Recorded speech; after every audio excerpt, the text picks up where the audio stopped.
The worn floorboards of the Brennan cabin groaned under Clara's bare feet as she swept the same corner for the third time that morning.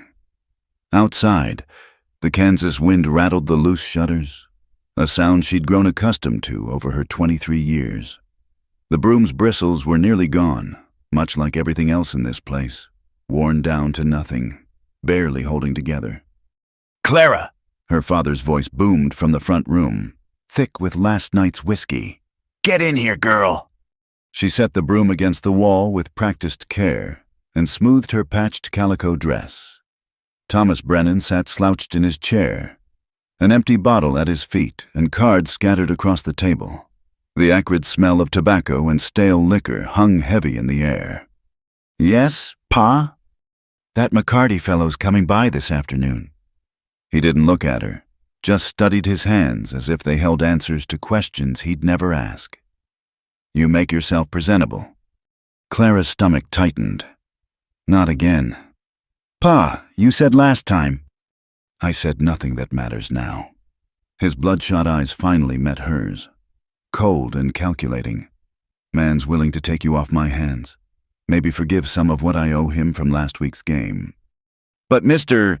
Hayworth was supposed to—" Hayworth found himself a prettier gal in Dodge City, one whose father ain't drowning in debt. Thomas spat tobacco juice into a tin can, missing by inches. The brown stain on the floor was just one of many. "You're getting long in the tooth." "Clara, can't be picky." Clara's hands clenched in her skirts. "Mr." Hayworth had courted her for 3 months, bringing wildflowers and speaking of a small farm near the river. She'd darned his socks and mended his shirts, allowed him to kiss her cheek beneath the cottonwood tree. Then he'd vanished without a word, leaving only rumors and her father's bitter laughter. "How much do you owe Mr. McCarty?" she asked quietly. "Enough that he's interested in alternative payment." Thomas stood, swaying slightly. "You'll do as you're told. Girl, your mother, God rest her soul, would want you settled." The lie burned like acid. Clara remembered her mother's final days, fevered and calling for the doctor that Thomas wouldn't fetch because he'd gambled away the money. Margaret Brennan had died whispering apologies to her daughter, sorry for leaving her alone with such a man. "Ma would want me happy," Clara said, her voice barely above a whisper. Thomas's hand cracked across her cheek before she saw it coming. The force sent her stumbling into the wall. "Happy? You think happiness puts food on the table, keeps a roof over our heads?" He loomed over her, breath rank with decay and alcohol. "You're lucky McCarty's willing to look past your plainness. Lord knows you got nothing else to offer." Clara touched her stinging cheek but didn't cry. She'd learned years ago that tears only made him angrier. "Yes, Pa." "Good. Now get yourself cleaned up and pin your hair different. Try to look less like a scarecrow." She retreated to her small room, hardly bigger than a closet. The cracked mirror showed a face she'd grown to hate, angular features that men called sharp, pale skin that freckled too easily, hair the color of dried wheat that never held a curl. Her mother had been beautiful once, before poverty and Thomas Brennan had worn her down. Clara saw none of that beauty in herself. From her window, she could see the Garrett family's wagon rolling past. Mrs. Garrett sat beside her husband, their 3 children in the back, heading to town for supplies. A normal family, a loving family. Clara pressed her forehead against the cool glass and wondered what that felt like. By afternoon, she'd changed into her least mended dress and attempted to tame her hair. When Samuel McCarty arrived, she served coffee with steady hands while the men discussed her like livestock. "She's a good worker," Thomas was saying. "Knows her place, quiet-like." McCarty, a man of 40 with graying temples and hands that had seen hard labor, looked her over with the same expression he might use for a horse. "Bit scrawny. Can she have children?" "Her mother birthed 5 before the fever took her. Clara here's got the hips for it." She stood against the wall, invisible yet exposed, as they negotiated her worth. McCarty owned a failing general store and needed someone to work it without wages. A wife would do nicely. "I'll think on it," McCarty finally said, tipping his hat to her without meeting her eyes. "Got other options to consider?" After he left, Thomas turned on her. "You stood there like a fence post. Would it kill you to smile? Show some charm?" "You told me to be quiet," Clara said carefully. "Quiet don't mean dead." He slumped back in his chair. "We'll see if he comes back. If not, there's always old Pete at the saloon. He's been asking after you." Old Pete was 60 if he was a day, with yellow teeth and wandering hands. Clara's heart sank further. That night, she lay in her narrow bed listening to her father's snores and the coyotes howling in the distance. She thought of her mother's stories about love, how she'd met Thomas at a church social, how handsome he'd been in his soldier's uniform, how he'd promised her the world, before the war changed him, before the whiskey took hold, before the cards became his only love. Clara had watched other girls in town get courted properly. She'd seen Benjamin Taylor carry Anna Morrison's packages and walk her home from church. She'd watched John Spencer build a whole house for Mary Patterson before proposing. Those girls had fathers who valued them, who wouldn't trade them for gambling debts. But Clara? She was currency, a burden to be passed off to whoever would take her.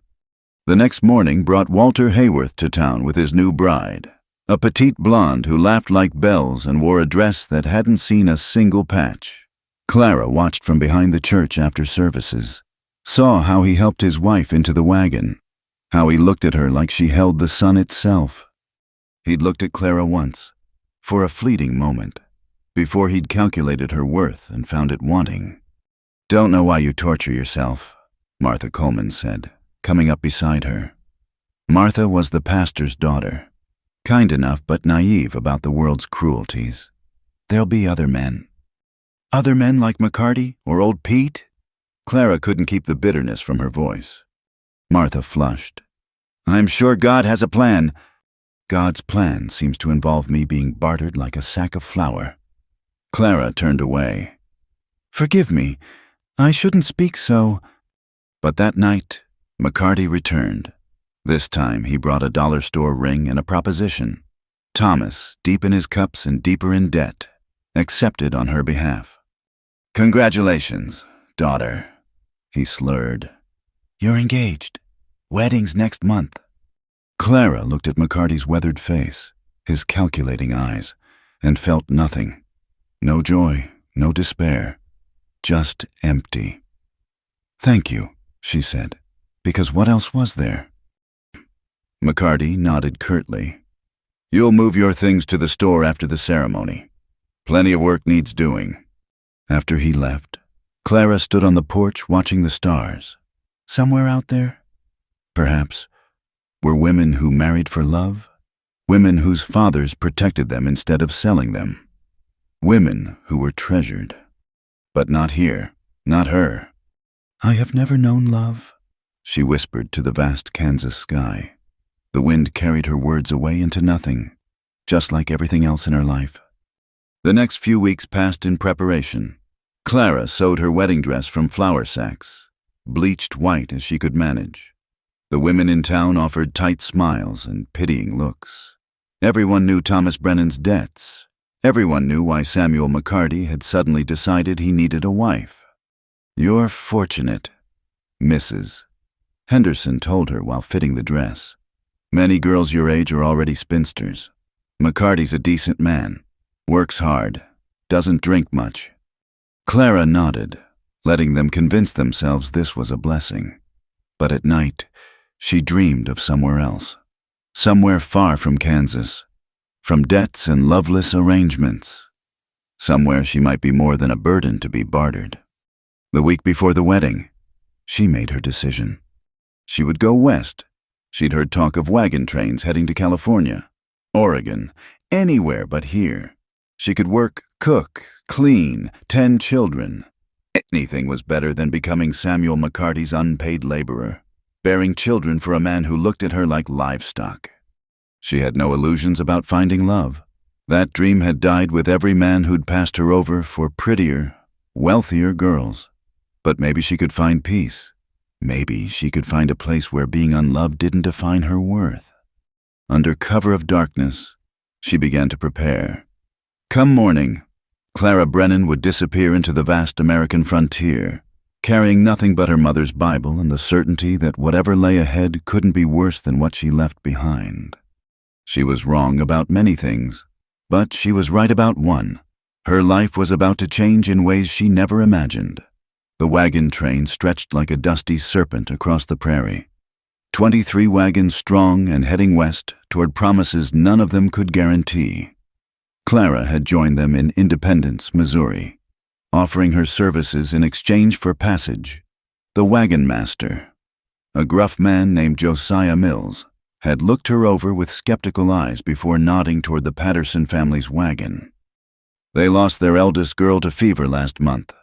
Could use help with the young ones. He'd said, "You pull your weight, you can travel with us." That had been 3 weeks ago. 3 weeks of endless plains, choking dust, and the kind of bone-deep exhaustion she'd never known in Kansas, but also 3 weeks of freedom from her father's house, from McCarty's calculating gaze, from a future that had felt like a noose tightening around her neck. The Patterson family consisted of Eugene and Dorothy, both in their 40s, and their 4 remaining children ranging from 6 to 14. They were kind enough, though grief still shadowed Dorothy's eyes when she looked at Clara working in what had been her daughter's place. "You're doing fine, dear," Dorothy would say, patting Clara's shoulder as she struggled with the cook fire or wrestled the younger children into compliance. But Clara could hear the unspoken words, "You're not her. You'll never be her." Still, it was better than what she'd left behind. Here, at least, her labor had purpose beyond settling someone else's debts. The evening routine had become familiar. Help prepare supper over the communal fires, tend to the children, mend what needed mending, then collapse onto her bedroll beneath the wagon. But this night felt different. The air hung heavy with more than prairie heat, and conversations around the fires carried an undertone of worry. Scouts saw Apache signs 2 days back. She heard Mr. Mills telling the men, "We're skirting the edge of their territory. Stay vigilant." Clara had heard stories of Indian attacks. Of course, everyone had. But out here, under the vast dome of stars, those stories felt more real than they ever had in Kansas. She pulled her thin blanket tighter and tried not to think about it. Around the largest fire, families gathered as they did most evenings. The Hendersons had brought out their fiddle, and young couples danced despite their exhaustion. Clara sat apart, darning one of Tommy Patterson's shirts by firelight. When she heard the women talking, "Marriage is such a blessing," Sarah Morrison was saying, her hand resting on her swollen belly. "James tells me every day how grateful he is that I agreed to marry him. Can you imagine? Him grateful to me." The other married women laughed and shared their own stories. Tales of courtship, of nervous proposals, of wedding nights filled with tenderness. Clara's needle stilled as she listened, a familiar ache building in her chest. "What about you, Clara?" Mary Stewart called over. "You must have had beaus back in Kansas. Pretty girl like you." The lie came easily. "I was too busy helping my father." She forced a smile. "Never had much time for courting." "Well, plenty of single men in California." Mary winked. "You'll find someone." Clara nodded and returned to her sewing, but her hands trembled. These women spoke of love like it was as natural as breathing, as sure as sunrise. They'd been chosen, cherished, wanted. Their husbands had seen them as prizes to be won, not burdens to be borne. Later, when the camp had settled into sleep, Clara lay wakeful beneath the wagon. The stars seemed impossibly bright out here, unmarred by town lights or coal smoke. She found herself whispering to them, as she'd done that last night in Kansas. "I have never known love." The words came easier now, admitted to the darkness. "No one has ever looked at me the way James looks at Sarah. No one has ever been grateful that I existed." The prairie wind carried no answers, only the distant howl of coyotes and the soft snoring of the Patterson children. Clara closed her eyes and tried to imagine what it would feel like. To be loved. To have someone's face light up when she entered a room. To be held like something precious instead of tolerated like something necessary. But imagination failed her. How could she envision something she'd never experienced, never seen directed at her? It would be like trying to imagine a color that didn't exist. The next morning brought trouble. One of the oxen had gone lame, and the train had to slow its pace. Tension rippled through the group as they fell further behind schedule. Every delay meant greater risk of getting caught by early winter snows in the mountains. Clara was helping Dorothy with the washing when they heard the commotion. Riders approaching from the east, not Indians, but white men, rough-looking sorts that made even the hardened pioneers nervous. Bounty hunters, Eugene Patterson muttered, checking his rifle. Looking for runaway slaves, most likely, or anyone else they can claim fits a description. The riders circled the camp, asking questions. Clara kept her head down, scrubbing clothes with focused intensity, but she could feel eyes on her. "That one there," a gravelly voice said. "The blonde. She matches a description we got." Clara's heart stopped. Had her father sent men after her, or McCarty? What description would that be? Josiah Mills stepped forward, several other men flanking him. "Runaway bride from Kansas. Father's offering a reward for her return. Says she stole from him before lighting out." Stole from him? Clara almost laughed, as if she'd ever had anything to steal. "Don't know nothing about any runaway brides," Mills said evenly. "All our people are accounted for." The bounty hunter dismounted, walking closer. Clara could smell the whiskey and trail dust on him. "Mind if I ask her myself?" "I do mind." Dorothy Patterson suddenly spoke up, moving to stand beside Clara. "This is my cousin's daughter. Been with us since independence." "You're mistaken." Other women gathered around, forming a protective wall. Even those who barely knew Clara closed ranks. The bounty hunter found himself facing a united front of frontier women, and something in their eyes made him step back. "Maybe so," he said finally. "But if we find out different—" "You won't," Mills said firmly. "Now move along. We've got ground to cover." After they left, Clara's hands shook so badly she could barely hold the washing. Dorothy touched her shoulder gently. "Whatever you're running from, dear, it's your business. But you're one of us now. We protect our own." Clara's eyes burned with unshed tears. It wasn't love, what these people offered. But it was something, acceptance, protection, more than she'd ever had before. That night, she helped prepare supper with renewed energy. When young Betty Patterson asked her to tell a story, Clara found herself sharing one of her mother's tales, a happy one. From before everything went wrong, the children listened with wide eyes, and even some adults drew closer. "You tell that real nice," old William Turner said afterward. "Got a gift for it." A gift. Clara tucked the words away like treasures. Maybe she didn't have beauty or wealth or a father's love, but maybe she had something. The attack came 3 days later. They'd just finished the noon meal when the scouts came racing back, shouting warnings. Apache warriors, moving fast, heading their way. The camp erupted into controlled chaos. Men grabbing weapons, women hurrying children into the wagon circles. Everyone moving with practiced urgency. "Clara, get the children inside," Eugene shouted, already taking position with his rifle. She grabbed Betty and Tommy, pushing them toward the wagon. Martha and John, the older two, helped her boost the young ones up. The air filled with war cries and gunfire, dust and confusion. Clara had never been so terrified in her life, but she held the children close, whispering prayers and promises she wasn't sure she could keep. Outside, the battle raged, shots fired, arrows whistling, men shouting orders and warnings. Then she heard Dorothy scream. Without thinking, Clara peered out. Dorothy had been caught in the open, trying to reach extra ammunition. An Apache warrior bore down on her, tomahawk raised. "Stay here," Clara ordered the children, then scrambled out of the wagon. She didn't remember grabbing the cast-iron skillet, didn't remember running, only remembered the solid weight of it connecting with the warrior's skull, dropping him just feet from Dorothy. "Get back to cover!" someone yelled. Clara hauled Dorothy to her feet, half dragging her toward safety. An arrow whistled past, so close she felt the wind of it. Another warrior appeared from the dust, and Clara raised the skillet again, ready to fight. But this one didn't attack. He stared at her for a long moment. A young man, perhaps her age, with eyes that seemed to see straight through her. Then he turned and melted back into the chaos.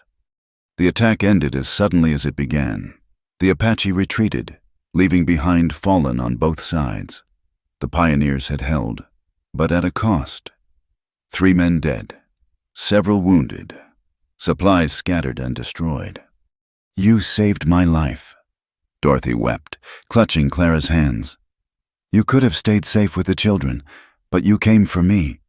Anyone would have." "No." Eugene gripped her shoulder, his eyes suspiciously moist. "Not anyone. You're a brave woman, Clara. Braver than you know." That night, as they buried their dead and tended their wounded, Clara found herself at the center of something new. People who'd barely noticed her before now smiled and nodded. Men tipped their hats. Women pressed her hands. She'd proven herself in fire and blood, shown courage she hadn't known she possessed. But as she lay beneath the wagon again, Clara thought of that Apache warrior who'd spared her, the one who'd looked at her with something almost like recognition. She wondered if he too knew what it was like to be alone, to move through life unmoored from love. "Perhaps none of us really know love," she whispered to the stars. "Perhaps we're all just searching for it, white and Apache alike." The wind offered no arguments, and Clara finally slept, the prairie stars standing witness to her small epiphany. She was still unloved, still alone in the ways that mattered most, but she was alive, she was free, and maybe, just maybe, that was enough. For now, the second attack came at dawn, 10 days after the first. This time, there was no warning. Clara woke to screaming and the thunder of hooves. The camp erupted in chaos, warriors everywhere, arrows finding their marks, families scattering in panic.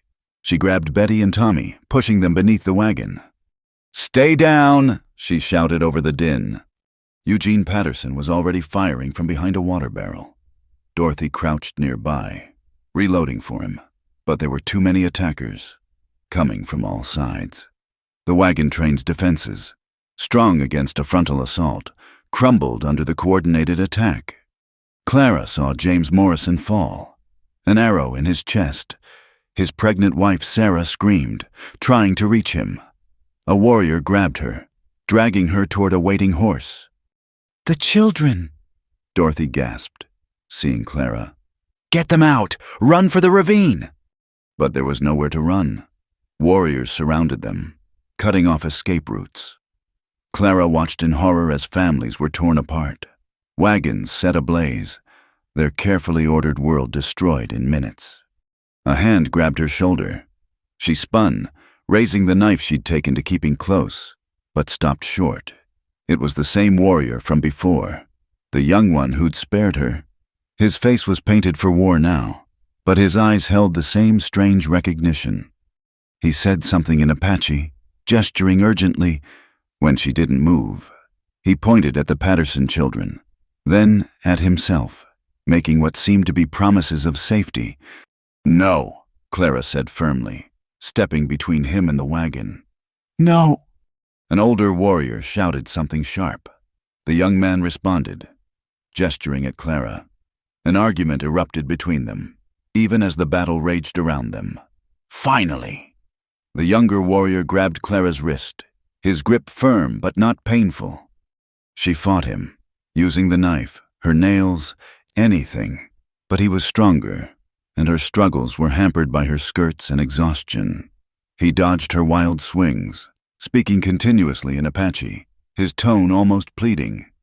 Then Eugene Patterson appeared, Rifle raised, the young warrior moved faster than thought, knocking the weapon aside. The two men grappled, rolling in the dust. Clara scrambled for the fallen rifle, but before she could reach it, she heard the sickening crack of bone. Eugene lay still, his neck at an unnatural angle. "No!" Dorothy's scream pierced the air. She ran toward her husband's body, but other warriors intercepted her. Everything after that blurred together.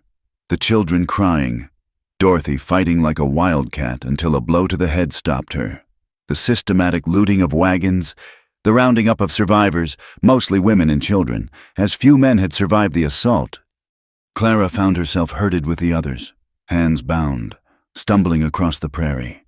Behind them, smoke rose from the burning wagons. Everything they'd carried west, all their hopes and dreams, reduced to ash. She kept looking for the Patterson children, but couldn't see them in the group. Her heart hammered with fear for them, for all of them. Stories of what happened to white captives filled her mind, each more terrible than the last. They walked for hours under the burning sun. No water, no rest. Some of the women wept continuously. Others, like Clara, had retreated into shocked silence. Her feet bled through her worn shoes, but she kept moving, knowing that to fall behind meant death. As evening approached, they reached an Apache camp. Clara had expected something primitive, but the organization surprised her. Wiki-ups arranged in patterns, horses corralled efficiently, the bustle of a functioning community. The captives were separated. Clara tried to stay with the other women, but the young warrior from before, she'd heard others call him Kohana, took her arm, leading her away. She fought again, but exhaustion and thirst had stolen her strength. He brought her to a wiki-up set slightly apart from the others. An elderly woman sat outside, working on basket weaving. She looked up at their approach, her weathered face unreadable. Kohana spoke at length in Apache. The woman, clearly someone of importance, studied Clara throughout, occasionally interrupting with questions. Finally, she nodded and gestured for Clara to sit. "No," Clara said, though her legs trembled with fatigue. "I want to go back to the others." The old woman surprised her by speaking English. "You sit, you fall down anyway." Clara's knees buckled as if on cue. She sank onto the ground, past caring about dignity. The woman handed her a water gourd. Clara hesitated, then drank greedily. "I am Nalin," the woman said. "Kohana's grandmother. He says you are brave, says you fought for the woman, protected the children." "Where are they?" Clara's voice cracked. "The Patterson children?" "Safe. Other family take them." Nalin studied her with dark, knowing eyes. "Kohana says you are different. Says the spirits marked you." "I don't understand." "No, you wouldn't." Nalin returned to her weaving. "You rest now. Tomorrow, you work." Kohana had disappeared during this exchange. Now he returned, carrying a bundle. He set it before Clara, a blanket, some kind of food wrapped in cloth, and strips of soft leather. "For feet," Nalin explained, pointing at Clara's bloody shoes. Clara stared at the offerings, confusion warring with exhaustion. "Why?" Kohana said something in Apache. Nalin translated. "He says you have empty eyes, like his sister had, before she died. Says you know sadness." That doesn't explain anything. But Kohana was already walking away. Nalin shrugged. "Apache ways not your ways. Eat, sleep. Tomorrow is tomorrow." Left with no choice. Clara tended her feet with shaking hands. The food was unfamiliar, some kind of dried meat and corn mixture, but she forced herself to eat. Every survival instinct screamed at her to stay alert, to plan escape, but her body betrayed her. Wrapped in the blanket, she fell into exhausted sleep. She woke to the sound of activity. The camp was already bustling, people going about their daily lives as if white captives were an ordinary occurrence. Perhaps they were. Nalin appeared, handing her a different dress, soft deerskin, simpler than her torn calico. You work today. Your clothes no good here. Clara wanted to refuse, to cling to this last piece of her former life. But practicality won. She changed behind the wickiup, feeling strange in the Apache garment. The work was hard but not unfamiliar. Hauling water, preparing food, the endless tasks of maintaining life. The other Apache women mostly ignored her, though a few watched with open curiosity. She caught glimpses of other captives working elsewhere in the camp, but attempts to approach them were firmly discouraged. Kohana kept his distance during the day, but she often felt his eyes on her. In the evening, he appeared at Nalin's wickiup, bringing fresh game. He cleaned and prepared it without speaking, occasionally glancing at Clara. "Why doesn't he have a wife?" Clara finally asked Nalin, a warrior his age. "His woman died. White man's sickness. 2 winters ago. He grieved long time. Too long, some say." Nalin's hands never stopped their work. "Now he sees you, thinks maybe spirits send you for reason." I can't be anyone's replacement." "No one said replacement." Nalin's voice was sharp. "Apache no death, no loss, but also no life continues. Heart continues." That night, Clara lay awake thinking about loss, about Eugene Patterson's body in the dust, Dorothy's screams, the children torn from everything familiar. Her own losses seemed small by comparison. A loveless father, men who'd rejected her, a life of emptiness. At least she'd chosen to leave. These people had choice ripped from them by violence. Days passed in routine. Clara learned basic Apache words out of necessity. She discovered that Kohana wasn't the only one who spoke some English trait in conflict had made bilingualism useful. She also learned that not all captives were treated the same. Some were clearly slaves, worked hard and watched constantly. Others, especially children, were being absorbed into families who'd lost their own. And then there was her, in some strange middle ground she didn't understand. "You could run," one of the other captives whispered when they passed at the stream. "Martha Williams, taken from a different wagon. They don't watch you as close." "Where would I go?" Clara whispered back. "We're days from anywhere. Better to die trying than live like this." But Clara wasn't sure that was true. The life here was hard. Yes, but was it harder than what she'd left? At least here, no one called her plain or worthless. No one tried to trade her for gambling debts. She worked, she ate, she slept. It was a kind of existence. One evening, Kohana brought something besides food, a small carved wooden bird, delicate and beautiful. He set it before her without word or explanation. "For you," Nalin translated unnecessarily. Clara picked it up, running her fingers over the smooth wood. "Why?" Kohana spoke at length this time. Nalin listened, then translated in pieces. "He says you remind him of caged bird he once saw in White Man's town. Beautiful but sad. Wings but no sky. He says here, you could learn to fly." "I'm not beautiful," Clara said automatically. Kohana frowned, spoke sharply. Nalin smiled slightly. "He says you speak lie. Says beauty is not just face, is spirit, is courage. You have both." Clara felt heat rise in her cheeks. She looked at Kohana, really looked at him for the first time. Strong features, yes, but kind eyes. Hands that could kill but also create delicate art. A man who saw something in her that 23 years in the white world had never revealed. "I don't understand," she whispered. "No," Nalin agreed. "But understanding comes, maybe." That night, Clara clutched the wooden bird and stared at unfamiliar stars. For the first time since the attack, she didn't think about escape. Instead, she wondered what it might mean to learn to fly. The thought terrified her more than captivity ever could. Clara woke to find her ankle wrapped in soft leather strips, cushioned with some kind of moss. The throbbing pain from yesterday's fall had dulled to a manageable ache. She hadn't heard anyone enter during the night, but the careful bandaging spoke of gentle hands. Nalin sat outside, grinding corn in the pre-dawn darkness. "Kohana fixed your foot," she said without looking up.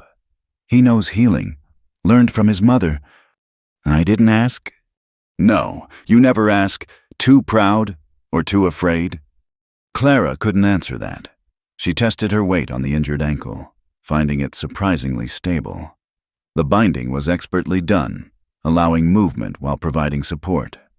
The camp stirred to life as the sun painted the eastern sky crimson.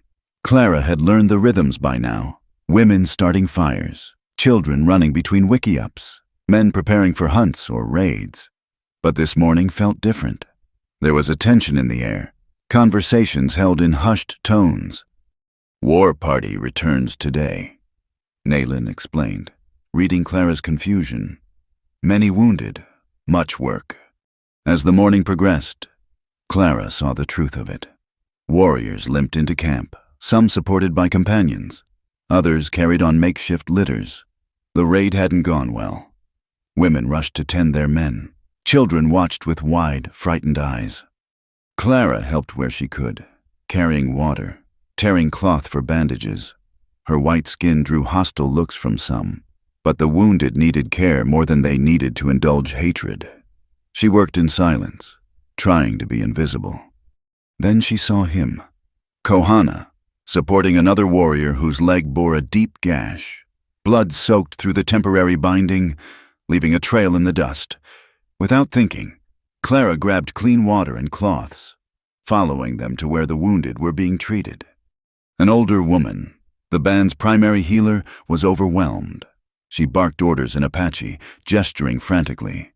Clara didn't understand the words, but the meaning was clear. She knelt beside the wounded man, pressing cloth against the flowing blood, while the healer tended to someone whose need was even greater. Kohana worked beside her, his movements efficient despite his own exhaustion. Together they cleaned the wound, packed it with herbs Clara didn't recognize, bound it tight. The warrior groaned, but remained conscious, his eyes moving between his friend and the white woman helping save his life. Hours passed in a blur of blood and pain. Clara's dress was ruined, her hands stained, her back aching from bending over the wounded. But she didn't stop. Couldn't stop. These might be her captors, but they were also human beings in pain. When the crisis finally passed, when the last wound was bound and the dead prepared for burial, Clara found herself sitting by the stream, trying to wash the blood from her hands. They shook now that the urgency had passed, reaction setting in. "You did good," Kohana's voice, speaking careful English. She looked up, startled. He rarely spoke directly to her, usually communicating through Nayland. People were hurt. Enemy people. He sat beside her, not close enough to touch, but closer than Apache propriety usually allowed. "You could not help. No one make you—" "I couldn't just watch them suffer." He was quiet for a long moment, then spoke in a mixture of English and Apache, with gestures to fill the gaps. She understood enough. His sister had been like that, unable to see suffering without trying to ease it, even when their father was killed by white soldiers. She had argued against revenge, speaking of healing instead of hatred. "What happened to her?" Clara asked softly. "Sickness. White man spotted sickness."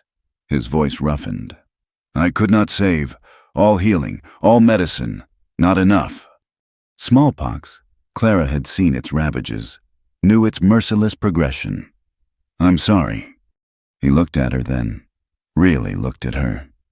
"You have same eyes, not color, but inside, empty place where love should live." Clara's breath caught. No one had ever seen that in her before. No one had ever looked deep enough to notice. "My father never loved me," she heard herself say. "No man ever thought I was worth choosing. I was something to be used, traded, tolerated, never treasured." She didn't know why she was telling him this. Maybe because he was outside her world, unable to judge her by its standards. Maybe because he'd already seen the truth anyway. Kohana reached into a pouch at his belt, drawing out something small. A bead, she realized. Turquoise, perfectly round, strung on a leather cord. He held it out to her. "What is this?" "First gift," he said carefully. "Man gives woman, means, I see you. You are worth seeing." Clara's hands trembled as she took the bead. Such a small thing. But in her 23 years, no man had ever given her a gift that wasn't also an obligation. This came with no expectations, no debt to be paid, just acknowledgement of her worth. "I don't understand your ways," she whispered. "I teach, you learn, maybe." He stood, offering his hand to help her up. "Come, Naylin waits." That evening, the camp mourned its dead with ceremonies Clara observed from a respectful distance. The grief was real, raw. Unlike the restrained funerals she'd known, these people howled their pain to the sky, unashamed of tears. Later, Naylin explained some of what Clara had seen, the significance of the rituals, the beliefs about the spirit world, the importance of honoring both life and death. It was so different from the Christianity Clara had been raised with, yet something in it resonated. "Your God teaches shame," Naylin observed. "Our spirits teach acceptance, which brings peace." Clara couldn't answer. She'd never known peace, despite a lifetime of Christian teaching. Days passed. Clara's ankle healed. She learned more Apache words, understanding growing beyond mere survival needs. Kohana began teaching her other things: how to identify edible plants, how to read weather signs, how to move quietly through the brush. "Why are you teaching me this?" she asked one day as he showed her how to set a simple snare. "You need to know, to be strong, not depend on others always." It was a foreign concept. Her entire life had been about depending on others. Her father, potential husbands, the kindness of wagon train families. No one had ever thought to teach her independence. But not everyone approved of Kohana's attention. She caught the hostile glances, heard the sharp words she was beginning to understand. Some were from women who had lost men to white soldiers, others from warriors who saw her presence as an insult to Apache pride. One evening, matters came to a head. A warrior named Kuruk confronted Kohana by the central fire, speaking loudly enough for all to hear. Clara caught enough words to understand the accusation, that Kohana dishonored his sister's memory by favoring a white woman. Kohana responded calmly at first. Then, with growing heat, the argument escalated, others taking sides. Clara shrank back, wishing she could disappear, knowing she was the cause of this discord. Then Kuruk spat at her feet, saying something that made several women gasp. Kohana moved faster than sight, knocking the other man to the ground. They grappled in the dirt, a vicious fight that others had to break up. When they were finally separated, both bleeding, the chief spoke. Clara understood little, but Naylin translated later. Kohana had claimed the right to court her, to protect her as his chosen woman. It was a public declaration that changed everything. That night, Clara couldn't sleep. She fingered the turquoise bead, trying to make sense of it all. A man was fighting for her, not for her dowry or her labor or to settle a debt, but for her. The concept was so foreign she couldn't grasp it. When dawn came, she found Kohana by the stream, washing dried blood from his face. His lip was split, one eye swollen shut. "You shouldn't have fought," she said. "Kuruk is wrong. You are not enemy. You are Clara." The simple statement undid her. She sank to her knees beside him, tears flowing for the first time since her capture. Years of rejection, of being unwanted and unloved, poured out in silent sobs. Kohana didn't touch her. That would be improper. But he stayed close, his presence a comfort she'd never known. When her tears finally stopped, he spoke softly in Apache, then translated. "I tell you story. Long ago, sky was empty, no stars, moon was lonely, cried every night. Creator took pity, threw handfuls of light into darkness. Now moon has countless companions, never alone." He paused. "You were moon. Now you have stars." Clara looked at him through swollen eyes. "I don't know how to be loved." "Then I teach this too," He stood, extending his hand again. You are worth teaching. As she took his hand, letting him pull her to her feet, Clara felt something shift inside her chest. Not love, not yet. She didn't know what love felt like, but maybe, for the first time in her life, the possibility of it. The sun rose over the Apache camp, painting everything golden, and Clara, who had never known love, began to believe she might be worth loving after all. The first Apache word Clara truly understood was isan, woman. But when Kohana said it, pointing to her, it sounded different from when others used it. In his voice, it carried weight, respect, something she couldn't quite name. She sat with 3 Apache women by the stream, learning to scrape hide. Her hands, soft from years of indoor work, bled from the effort. But she didn't complain. Complaining earned no respect here. Only work did. Hold knife this way, said Awan, the youngest of the women. She had lost her husband in the same raid that brought Clara here, yet she showed patience with the clumsy white woman. Too steep, you tear, too shallow, hair stays.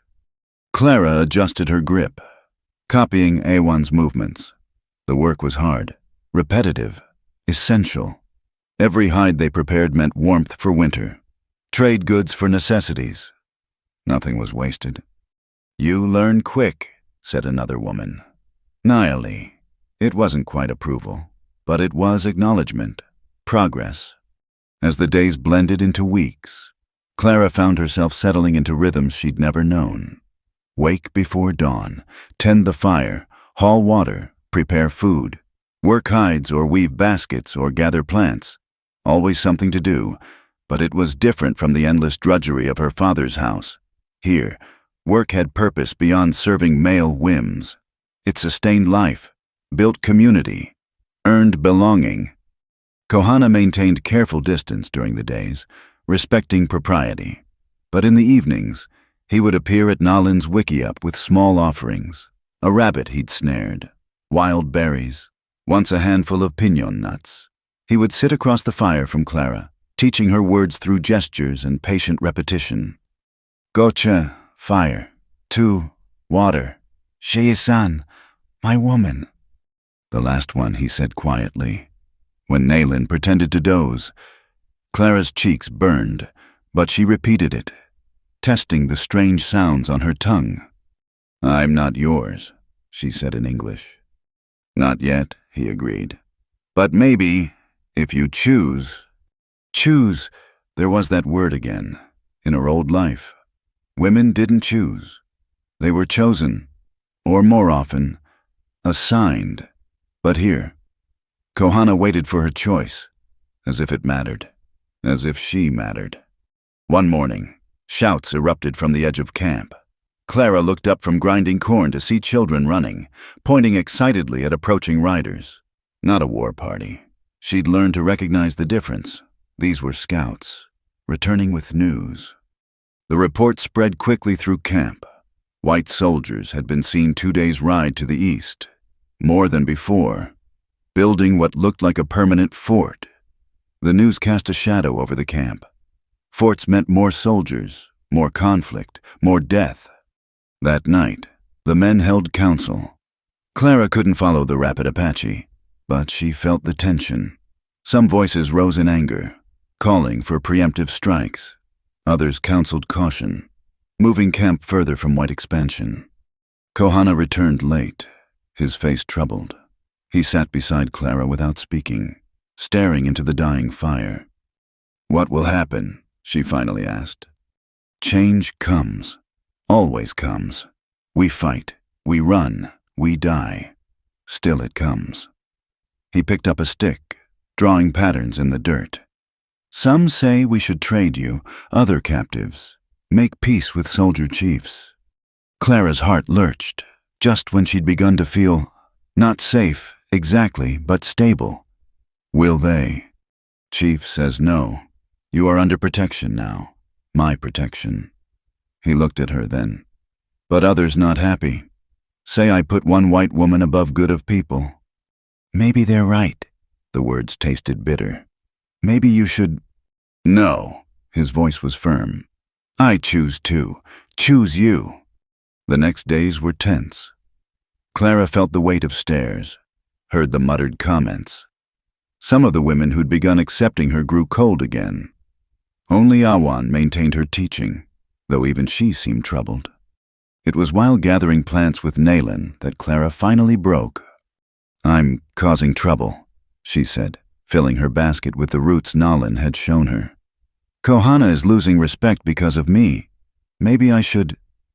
Should what? Run? Where you go, foolish girl? Naylan's voice was sharp.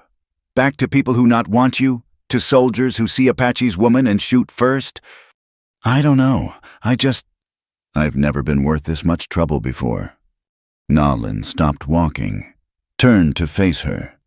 You think small, think like hurt child. Kohana sees woman, strong woman who works hard, learns quick, helps others, worth fighting for. But I'm white. I'll always be white.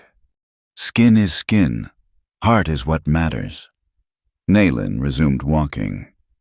You know story of Kohana's mother? Clara shook her head. Mexican woman, taken in raid when young, learned our ways, married Kohana's father, became more Apache than many born to it, raised strong children, honored woman. She glanced at Clara. Skin not Apache, heart Apache, you understand? That evening, Clara watched Kohana from across the fire. He was mending a bridle, his hands patient with the leather. Everything he did was careful, deliberate. No wasted motion, no hurried fumbling. She thought of the men she'd known. Her father's clumsy, drunken pawing, McCarty's grasping hands, even poor Eugene Patterson's nervous gestures. Kohana's hands told a different story. They spoke of competence, of care, of strength used gently. Teach me something, she said suddenly. He looked up, surprised. What you want learn? I don't know. Something, Apache, something that helps. He considered, then rose and disappeared into his wickiup. He returned with a leather pouch and several small items. An awl, sinew, beads, soft leather pieces. I teach you make this. He held up a small leather bag, decorated with simple beadwork.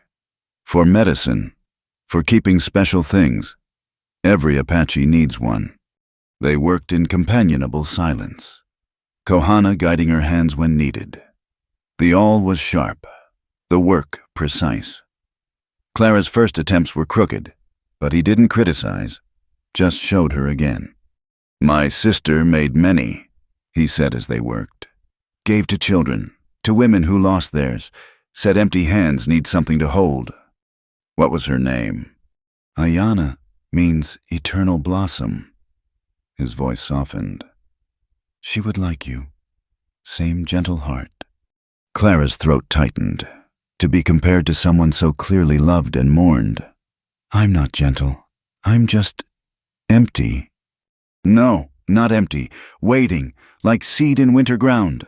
Looks dead, but life waits inside. He touched the small bag she was working on. See, already you create. Empty people not create. As the evening deepened, other women noticed their work. Awan came closer, offering advice on Clara's beading technique. Soon, a small circle formed. Women working on their own projects while sharing the firelight. For the first time, Clara felt not like a captive among enemies, but like a woman among women. When the medicine bag was finished, crooked and simple compared to the others, but complete, Kohana nodded approval. First of many. You put something special inside. Clara fingered the turquoise bead at her throat. Special. She'd never owned anything special before. That night, she lay awake thinking. The fort building to the east meant danger, change, possibly death. The divide in the camp over her presence might tear the band apart. Kohana's defense of her cost him standing among his people.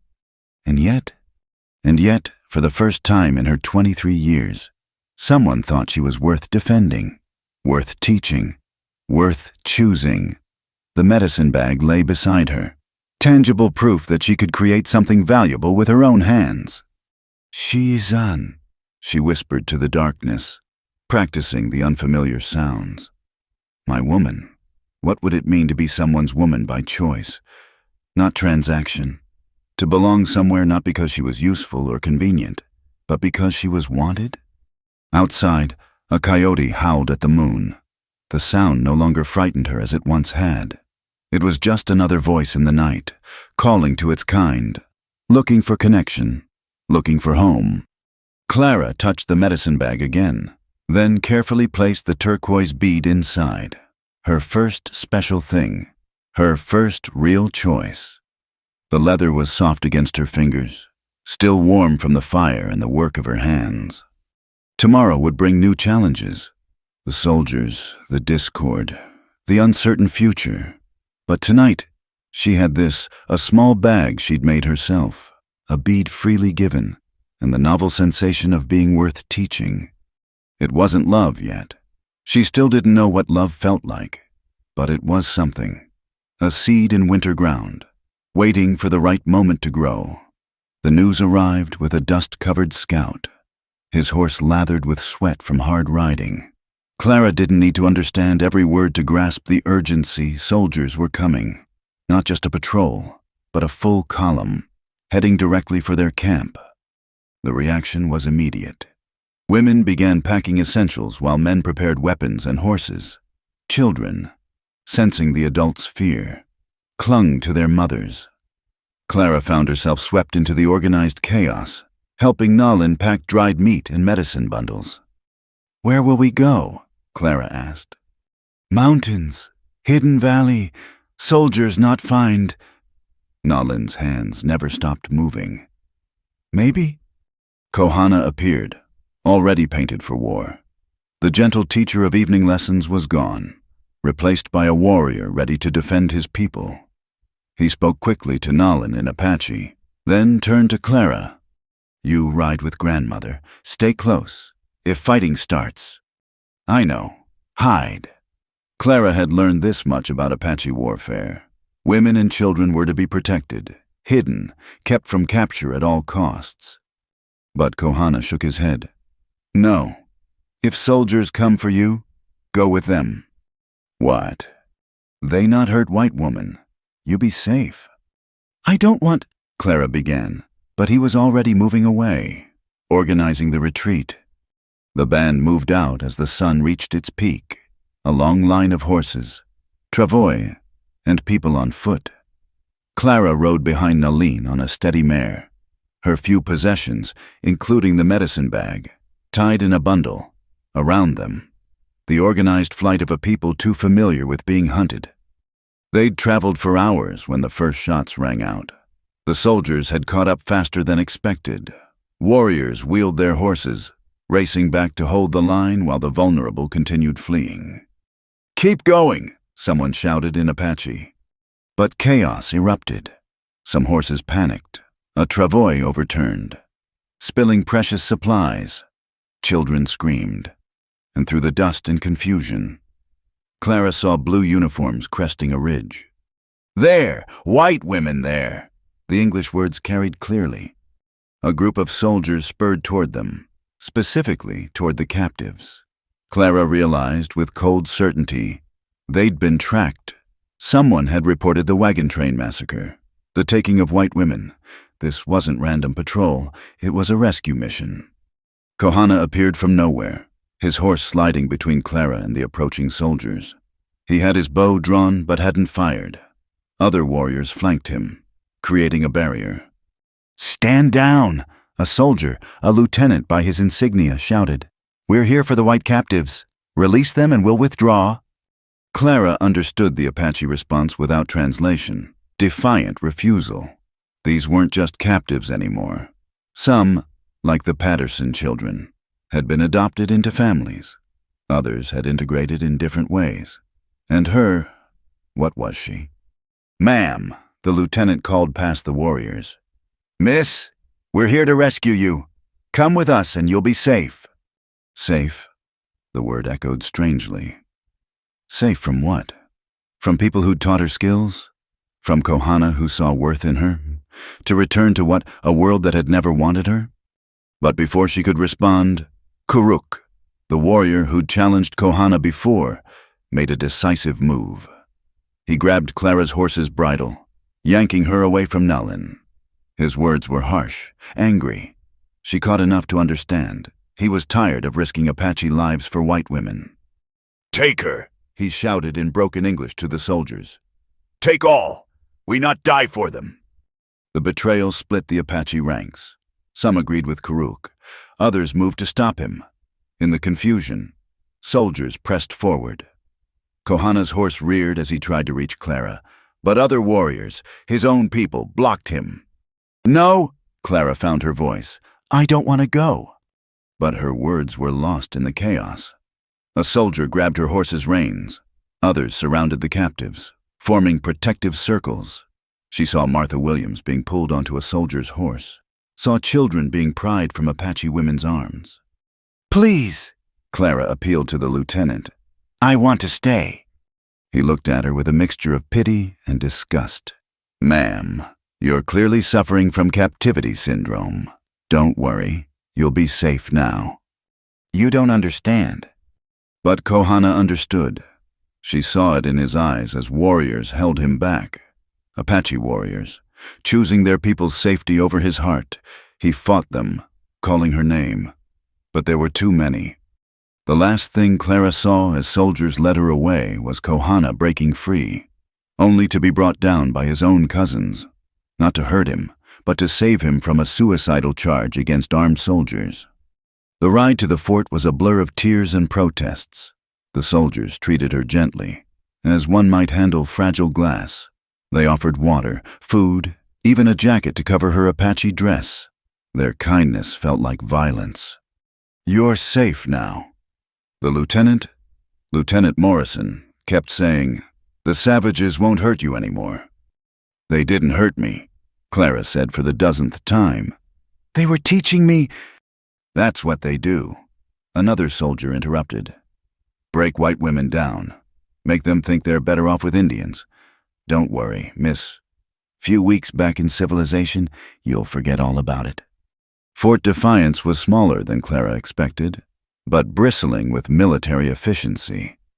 The rescued women were housed in the infirmary, treated by an army doctor who tisked over their condition. Clara's sun-darkened skin, work-roughened hands, and Apache clothing were noted with professional disapproval. Classic signs of harsh captivity, he told Lieutenant Morrison. But physically healthy, no signs of extreme mistreatment. Clara wanted to scream.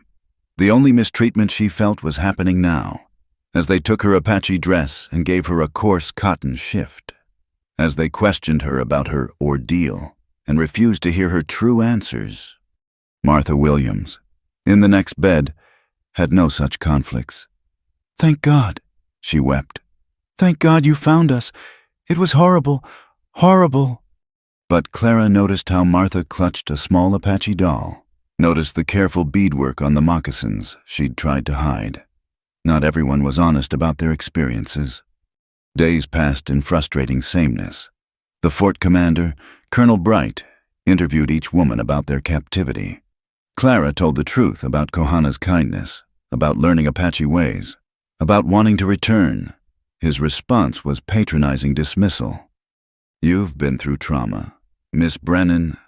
It's natural to develop feelings for your captors. It's how the mind protects itself. Give it time." "How much time?" Clara demanded. "When will you believe that I knew my own mind?" "When you're thinking clearly again, which you obviously aren't. If you prefer savage life to Christian civilization." The word savage made her flinch every time. Savage like Nalin, who'd taught her medicine plants. Savage like Awan, who'd shared her grief. Savage like Kohana, who'd shown her she had worth. News filtered into the fort. The Apache band had scattered after the soldier attack. Some had been killed in the fighting. Clara pressed for names but got none. Others had fled deeper into the mountains. Kohana's fate remained unknown. "It's better this way," the fort's chaplain told her. You can return to your family now. Start fresh. Find a proper Christian husband." "I have no family," Clara said flatly, "and no Christian man ever wanted me." But the machinery of rescue ground on regardless. Arrangements were made to send the women east to Albuquerque, where charitable organizations would help them readjust. Clara felt like she was being erased, her time with the Apache dismissed as an unfortunate interlude. The night before their departure, she stood at the fort's walls, looking toward the mountains. Somewhere out there, if he lived, Kohana might be looking back. Did he think she'd chosen to leave? Did he understand she'd been taken as surely as she'd been taken from the wagon train? "I'm sorry," she whispered to the darkness. "Shitsoy. My son, no, that wasn't right. Shihastin. My husband, but they'd never had that ceremony. What was the word for a man who'd shown her she was worth loving, even if she'd never had the chance to love him back? Lieutenant Morrison found her there. "Miss Brennan, you should be resting. Long journey tomorrow." "I don't want to go," he sighed. "I know it seems that way now, but trust me, in a few months, you'll be grateful we found you. You'll have your life back." "What life?" Clara turned to face him. "You know nothing about my life, about what I left behind, about what I found with them. I know you're a white woman who belongs with her own kind." "My own kind sold me for gambling debts." The words came out harsh, bitter. "My own kind told me I was worthless. The only kindness I've ever known came from people you call savages." Morrison shifted uncomfortably. "I'm sorry you've had bad experiences, but that doesn't mean—" "Just leave me alone." Clara turned back to the mountains. "You've already taken everything else." He left, and Clara stayed at the wall until full darkness fell. In her pocket, hidden from the soldiers' searches, she still had the medicine bag she'd made. Inside, the turquoise bead rested against the leather, her only proof that once, briefly, someone had seen her as precious. Tomorrow she would be forced back into a world that had no place for her. But tonight she could remember. A warrior's gentle hands teaching her to bead.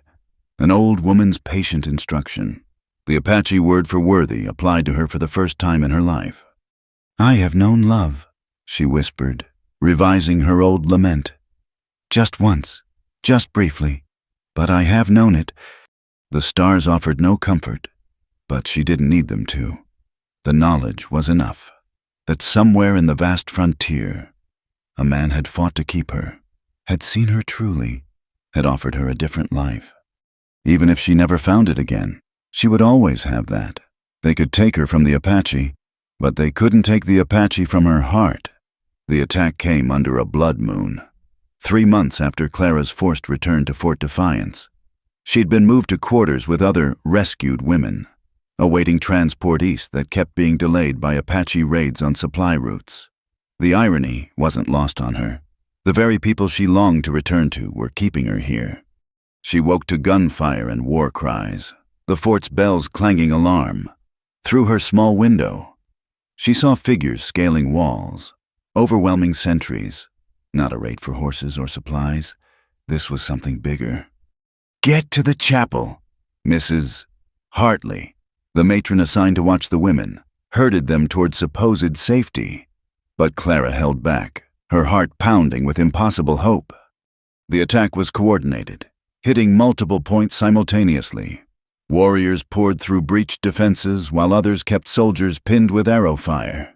In the chaos, Clara noticed something. They weren't killing indiscriminately. This was a mission with purpose. Then she saw him, Kohana, fighting his way through the courtyard, searching. Their eyes met across the melee, and the world stopped. "Clara!" His voice cut through everything. She ran, not away from danger, but toward it, toward him. A soldier tried to grab her, pull her to safety, but she twisted free. An arrow whistled past her head. She didn't care.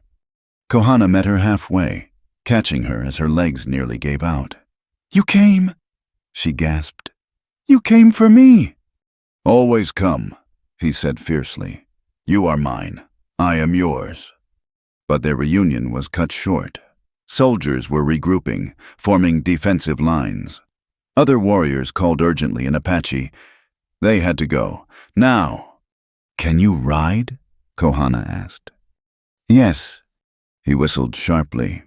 A horse appeared. Her horse, the mare she'd ridden with Nalin. Someone had kept it for her.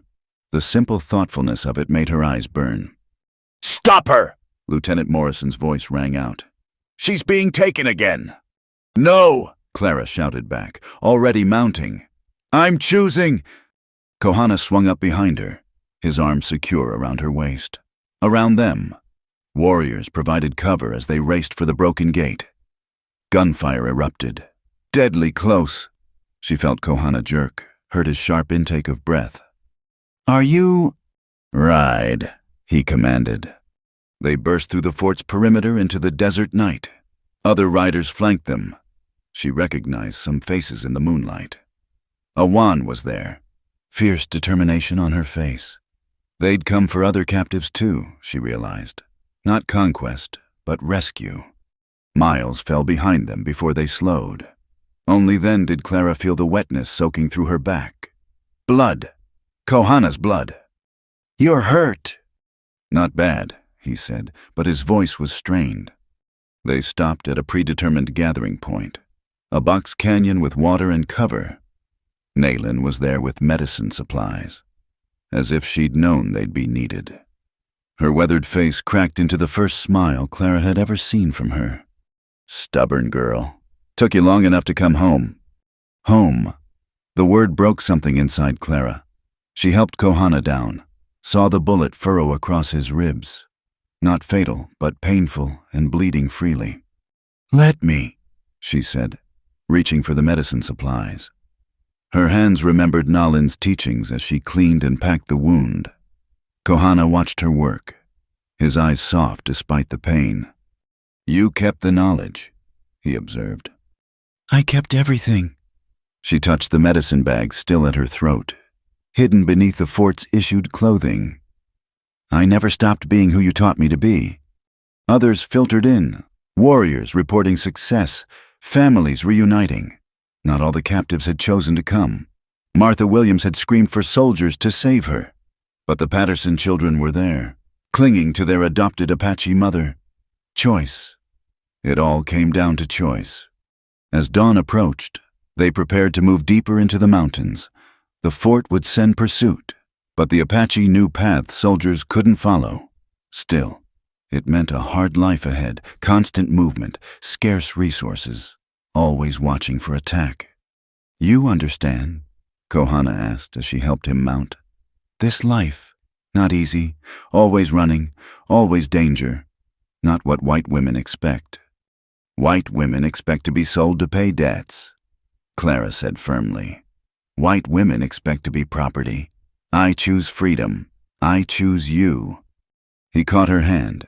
At Fort, I thought you chose them. Thought you wanted their world. Never. They took me. Just like before. Only this time. I knew what I was losing. She squeezed his fingers. I told them I wanted to stay. They said I was mad, that I didn't know my own mind. You know, I know, is enough. The band moved through the day, pushing hard despite exhaustion. Clara rode with Kohana, supporting him when his strength flagged. The bullet wound wasn't serious, but blood loss and effort took their toll. That night, camped in a hidden valley, the reality of their situation became clear. The raid had cost them 3 warriors dead, several wounded, precious supplies left behind in the speed of retreat, and the fort would demand retribution. War comes now, the chief said grimly. No more small peace. They will hunt us. Arguments erupted. Some blamed Kohana for bringing trouble by insisting on retrieving Clara. Kuruk, surprisingly, defended him this time. She proved herself, he said gruffly. Came willing, 10's wounded. Apache in heart if not blood. It wasn't full acceptance, but it was progress. Clara worked among the wounded, using skills Naylan had taught her. Each warrior she helped was one less voice against her presence. Late that night, she sat with Kohana by a small fire. His fever had broken, the wound beginning to heal clean. Around them, the camp settled into exhausted sleep. "Why?" she asked softly. "Why risk everything to come for me?" He was quiet so long she thought he wouldn't answer. Then, "You know the sickness that took my sister?" Clara nodded. "I was with War Party when it came. Gone many days. Came back, found her dying. She asked for water. Simple thing, water. But I had to go to stream, fill container, bring back. Those moments, she died while I walked, alone, asking for water I couldn't give fast enough." He stared into the fire. "Since then, I think, what is worth fighting for? What matters? Pride, territory, revenge? All nothing. Only this matters, being there, not letting go, not being too late." "So you came for me." "Would always come. You are not my sister, not her spirit returned. You are Clara. Different pain, different strength, but same truth worth fighting for, worth dying for, worth living for." Clara's eyes blurred. No one had ever thought her worth any of those things. "I still don't know how to love properly. I've never had anyone show me." "Then we learn together. Apache way is patience. I wait. You learn. We find path." She leaned against his uninjured side carefully. "What if the soldiers catch us? What if your people decide I'm too much trouble? What if sun doesn't rise? What if eagles forget to fly?" He touched her face gently. "Cannot live in what if, only in what is. What is, you are here, I am here. We breathe same air, see same stars, is enough for tonight. Teach me to say it. In Apache, I love you." "Not ready yet," he said, but smiled to soften it. "First learn smaller words. Nigo-san, you are my woman. Say." She tried, mangling the pronunciation. He corrected patiently, over and over, until she got close. "Good. Now, nil chede shal. I will go with you. Important words, means choosing, every day." They practiced until her throat was raw from the unfamiliar sounds. But each word felt like a promise, a bridge between who she'd been and who she was becoming. A coyote howled somewhere in the darkness, that same lonely sound she'd heard on countless nights. But now Kohana howled back, soft and playful, and the coyote answered. And suddenly, it wasn't lonely at all, just creatures calling to each other across the darkness, confirming they weren't alone. "See?" he said. "Everyone looks for same thing. Connection, pack, belonging. You found yours." Clara fingered the medicine bag at her throat, felt the turquoise bead inside. Such a small thing to build a life on. But maybe all lives were built on small things. A word of kindness, a patient teaching, a choice to see worth where others saw none. Tomorrow would bring pursuit, danger, an uncertain future with a hunted people.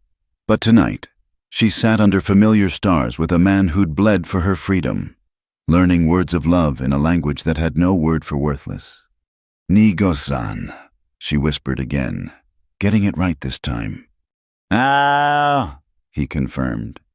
"Yes, always yes." The fire burned low, but neither moved to build it up.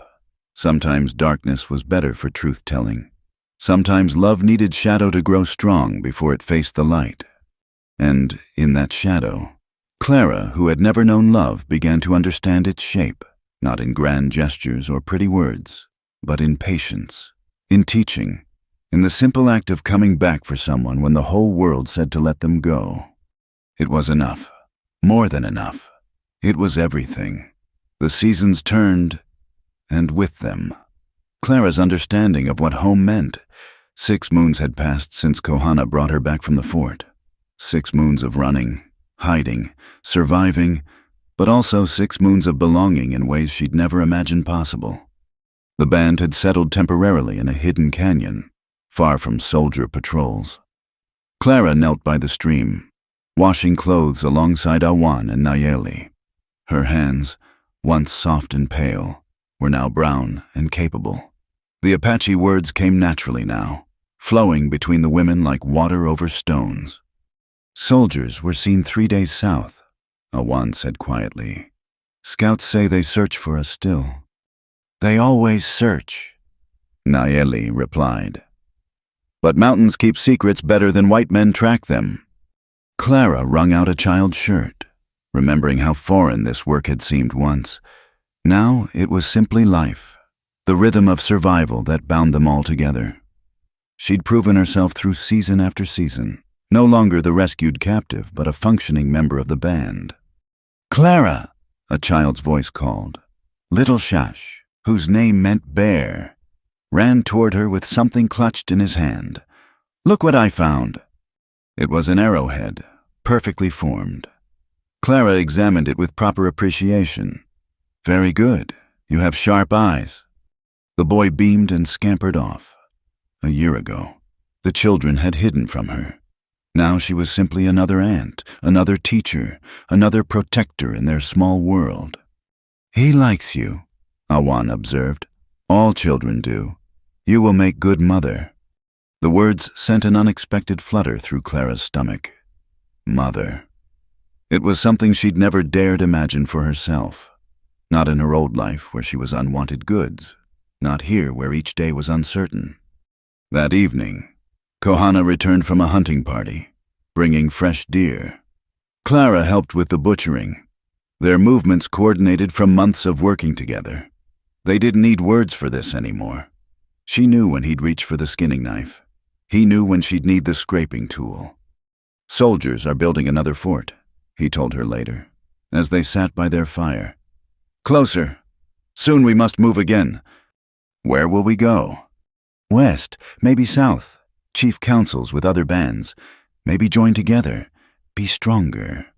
Clara heard what he didn't say, that joining other bands meant new dynamics, new challenges to her acceptance.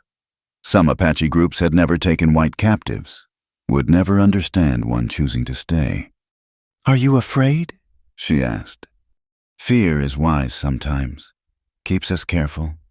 He studied her face in the firelight. "You fear." "Yes, but not of soldiers or new bands." She struggled to find words. "I fear losing this, losing you. Waking up to find it was all a dream." "Not dream." He took her hand, traced the calluses that proved her work, her belonging. "See? Real. You are real. We are real." That night, the chief called council. Clara sat with the women, but her status had shifted. She understood the discussions now, could follow the debate. The news was grim. Soldiers pressed from the east. Mexican forces threatened from the south. Other tribes, displaced by white expansion, competed for the same scarce resources. "We cannot fight all enemies," the chief said. "Must choose battles, choose survival." Some advocated for negotiation with the Americans. Others pushed for alliance with bands still actively fighting.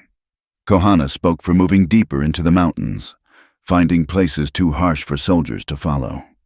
Then Kuruk stood. Clara tensed. He'd accepted her presence but rarely supported it. "There is another way," he said. "Some whites speak for us, say soldiers wrong to chase, wrong to kill, maybe." He looked directly at Clara. Maybe one who lived both worlds could speak, could tell truth they might hear. The council erupted. Send Clara as an envoy. Trust their words to a white woman. But as Clara listened, she heard something beyond the skepticism, desperate hope. They were exhausted, worn down by constant flight. If there was even a chance. "I'll go," she heard herself say. "If the council wishes, if Kohana agrees." The debate raged long into the night.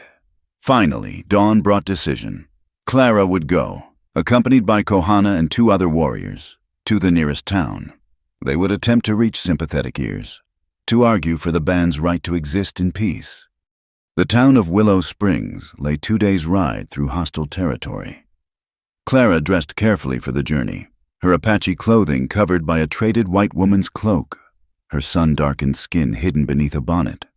She looked like what she was, someone caught between worlds. They camped the first night in a grove of cottonwoods.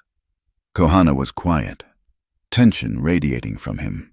This went against every instinct, walking into the enemy's stronghold, trusting to words when only strength had ever protected them. "You don't have to come," Clara said. "I could go alone." "No." His response was immediate. "Where you go, I go, always. Even into a town full of people who want you dead." "Especially there." He touched her face. "You think I let you face wolves alone?" The next day brought them to Willow Springs' outskirts. The plan was simple.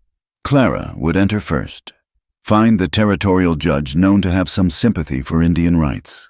The warriors would wait, hidden, ready to flee if things went wrong. But plans rarely survive first contact with reality. Clara had barely entered the main street when she heard her name called. Not her Apache name, but her white name, spoken in shocked recognition. "Clara Brennan, by God, it is you." She turned to find Samuel McCarty, the man her father had tried to sell her to. He looked prosperous now, his store apparently thriving. His eyes took in her appearance, the Apache beadwork visible at her throat, her weathered hands, the way she stood ready to run. "We thought you were dead," he said, approaching. "Your father drank himself into the grave last winter, crying about losing you to savages." Her father was dead. Clara waited for some feeling about this news, found only emptiness, that life was too far away now. "I need to speak with Judge Harrison," she said. "It's urgent." "Judge Harrison? What could you—" "Clara, what's happened to you? You look like you've gone native." She lifted her chin. And I need to speak for my people." McCarty's face went through several expressions: shock, disgust, a peculiar kind of anger.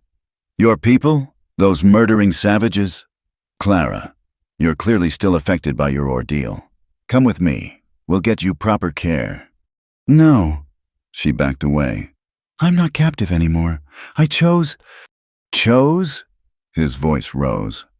"No decent white woman chooses to live with Indians. You're sick, confused. Someone needs to take responsibility for you." He reached for her arm. Clara reacted with Apache-trained instincts, dodging his grasp and drawing the knife at her belt. McCarty stumbled back, shouting for help. "Indian lover! She's armed! Someone stop her!" People emerged from buildings.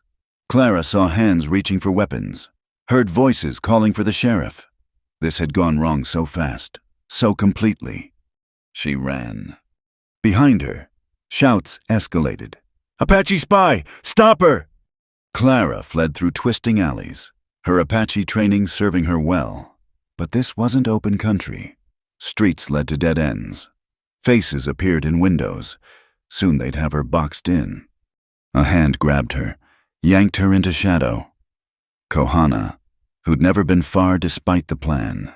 With him were the other warriors, horses ready. "Go!" one hissed. They mounted and rode, gunshots cracking behind them. Clara bent low over her horse's neck, Kohana beside her, the town falling away into dust and failed hopes. They didn't stop until full darkness, finally watering horses at a hidden spring. No one pursued. The townspeople weren't eager to chase Apache warriors into the desert, but the mission had failed utterly. "I'm sorry," Clara gasped, still breathing hard. "I ruined everything." "No," Kohana's voice was firm. "Town ruined everything. They see what they want to see, Apache or white, no between." The other warriors were less forgiving. She'd endangered them all with her naive belief that words could bridge the divide. The ride back to the band was silent, heavy with failure. But when they arrived, the chief's response surprised her. "You tried. Takes courage to walk into enemy camp with only words. Not your failure. Theirs." That night, as the band prepared to move again, Clara sat alone at the edge of camp. The stars that had once seemed so foreign now felt like old friends, constant in their distant light. Nayland found her there. "You grieve?" I hoped I could help. Be a bridge. But there's no bridging this, is there? They'll always see Apache as savage. Always see me as traitor. Maybe, maybe not. The old woman settled beside her. But bridge is not made in one day. Takes many stones, many hands. You placed stone today. Failed, yes, but stone was placed. Kohana appeared from the darkness. Something in his hands. A blanket, not just any blanket, but one woven with the pattern that marked a married woman. Clara's breath caught. "Chief says we'd leave at dawn," he said. "Travel far, find new place. Hard journey." He paused. "Harder alone." Clara understood. He was asking, in the Apache way. Not just to be his woman for now, but his wife for whatever came next. To bind herself fully to this life. This people, this man who'd shown her what love looked like. She thought of the town's reaction, of McCarty's disgust, of a world that would never accept what she'd chosen. Then she thought of Kohana bleeding to bring her home, of Nalin's patient teaching, of children who called her aunt and meant it. "Neil Chideshal," she said carefully. "I will go with you." He wrapped the blanket around her shoulders, marking her as his wife in the eyes of the band. Such a simple gesture, but it meant everything. Acceptance, belonging, love that asked nothing but her presence. "My Clara," he said in Apache, then in English. "My wife, my choice." "My husband," she replied in both languages. "My home, my heart." The band moved at dawn, as promised. Clara rode beside Kohana, wearing her marriage blanket despite the heat. Behind them, Willow Springs would spread its story of the white woman gone savage, the traitor who chose Apache ways. Let them talk. She'd found something worth more than their approval, a love that saw her truly, a people who judged her by her actions, not her skin, a life built on choice rather than transaction. The sun rose over the desert, painting the world in shades of gold and possibility. Clara touched the medicine bag at her throat, felt the turquoise bead that started it all. Such a small thing to build a life on. Such a perfect thing. "Where do we go?" she asked Kohana as they rode. "Forward," he said simply. "Always forward, together." She smiled, adjusting her blanket, feeling the weight and warmth of belonging. Once she had cried to the stars that she had never known love. Now she rode into the unknown with a heart so full it might burst. Love looked nothing like she'd imagined in her father's cold house. It looked like patience and teaching, like fighting against impossible odds, like choosing each other even when the whole world said no. It looked like home. And as the Apache band disappeared into the vast frontier, Clara finally understood. She hadn't lost herself in choosing this life. She'd found herself, found the woman who'd always existed beneath the rejection and emptiness, waiting for someone to see her worth. Kohana had given her all his love, as promised. But more than that, he'd taught her she was worthy of it.